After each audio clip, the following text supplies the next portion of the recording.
বন্ধুরা, আমি পল্লবী চলে এসেছি আজকে নতুন একটি রিল ব্লগ নিয়ে। তো এখানে আমি চান করে এসেছি। চান করে এসে চুল আঁচড়াচ্ছিলাম।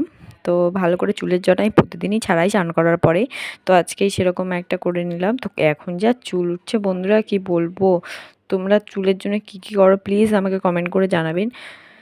তো এখানে আমি শাকটা সেদ্ধ করে নিচ্ছি। এটা কী শাক আমি ভুলে গেছি, তোমরা যদি চিনতে পারো অবশ্যই কমেন্ট করে আমাকে জানিও। তো এখানে এক পাশে আমি শাকটা সেদ্ধ করে নিয়েছি, একদিকে বাবুর খিচুড়ি করে নিয়েছি প্রেসার কুকারে দেখালাম যে। আর এখানে হচ্ছে কি পটলের তরকারি করব, পটল আলুর তরকারি। এটা আমিষ করব, নিরামিষ আমরা শনিবার খাই। তো আজকে দেখো বন্ধুরা, এই যে এখানে শাকটা আমি ভালো করে সেদ্ধ করে নিয়েছি। সেদ্ধ করে নিলে না শাকটা করতে তাড়াতাড়ি হয়, প্লাস শাকটা ভালো সেদ্ধ হয়। নাহলে এমনি যদি আমরা ভাজি দেখবো একটা মানে ক্রিস্পি টাইপস চলে আসে, নরম নরম ভাজাটা হয় না। তো এখানে প্রথমে পটলটা ভেজে তুলে নিচ্ছি, তারপর আমি আলুটা ভাজবো। আমি দুটো একসাথে ভাজি না, নয় পটলটা বেশি ভাজা হয়ে যায়, নাহলে আলুটা বেশি ভাজা হয়ে যায়। তাই জন্য আমি সবসময় পটলটা আগে ভেজে নিই, তারপর আলুটা ভাজি। তো এখানে আমাকে কাটাকুটিগুলো মামুনি করে দিয়ে গেছিলো, আমি শুধু এসে রান্নাটা করছি চান করে। তো এখানে আমি আলুটা ভাজা বসিয়ে দিচ্ছি, ততক্ষণ এখানে ভাত বসিয়ে দিচ্ছি এক সাইডে। শাকটা সেদ্ধ হয়ে গেছে বলে আমি শাকটা নামিয়ে ভাত বসিয়ে দিচ্ছি। ভাতটা আমি আধ ঘন্টা মানে হয়ে যাওয়ার পরে 10-15 মিনিট পরে আমি আবার চালাই, 5 মিনিট ফুটে আমি নামিয়ে। আমি সবসময় গ্যাস জ্বালিয়ে রাখি না, এতে গ্যাসটাও কম পড়ে, প্লাস হচ্ছে ভাতটা ভালো হয়। যেমন নর্মালি তোমরা করো সেরকমই আমি করি, বাট আমি গ্যাসটা বন্ধ করে করি। এতে ভাতটা ভালো ঝরঝরে হয়, মানে বেশি সেদ্ধ হয়ে যাওয়ার ভয় নেই। তো সেইটুকু টাইমে তোমরা অন্য কিছু করতে পারো, তারও যদি তোমাদের তাড়াহুড়ো থাকে তো তোমরা অবশ্যই একদিন ট্রাই করে দেখো।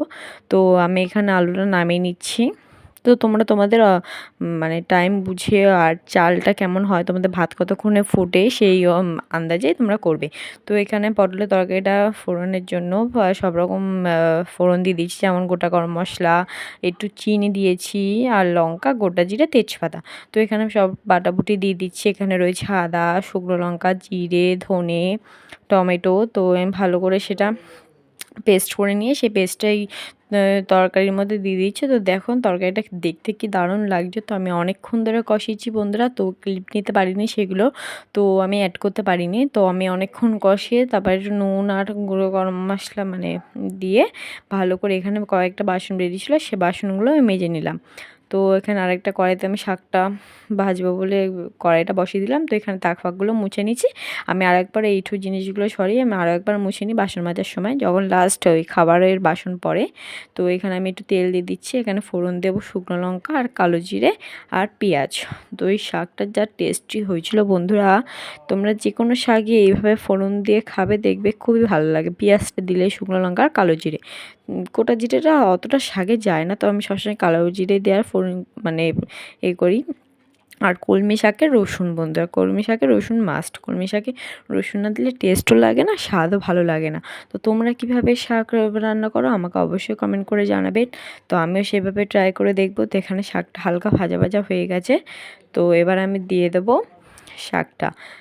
তো শাকটা না আমি সেদ্ধ করার সময় একটু নুন দিয়ে দিয়েছিলাম, এর জন্য আমি সেরকম বুঝে এখন নুন দেবো না, নুন আমি পরে দেবো। একটু নুন আর হলুদ আমি লাস্টে নামানোর কিছুক্ষণ আগে আমি দিয়ে করে দেবো। এখন একটু আস্তে আস্তে হতে থাকবে, কড়াইটা ঢাকা দিয়ে দেবো যাতে ভাপে আরও ভালো সেদ্ধ হয়।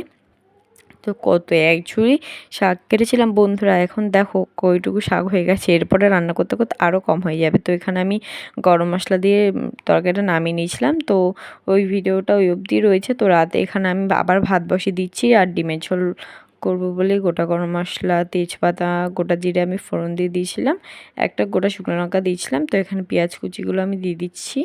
তো এখানে পেঁয়াজ কুচি ভালো করে ভাজা ভাজা হওয়ার জন্য আমি একটু নুন দিয়ে দিচ্ছি। আর হ্যাঁ, কড়াইতে আমি অবশ্যই যে কোনো মানে ভালো রান্নার জন্য, ভালো বলতে মানে আদা রসুন পেঁয়াজের বা কিছুর, আমি সবসময় তেলে চিনি দিয়ে দিই যাতে কালারটা বেশি ভালো হয়।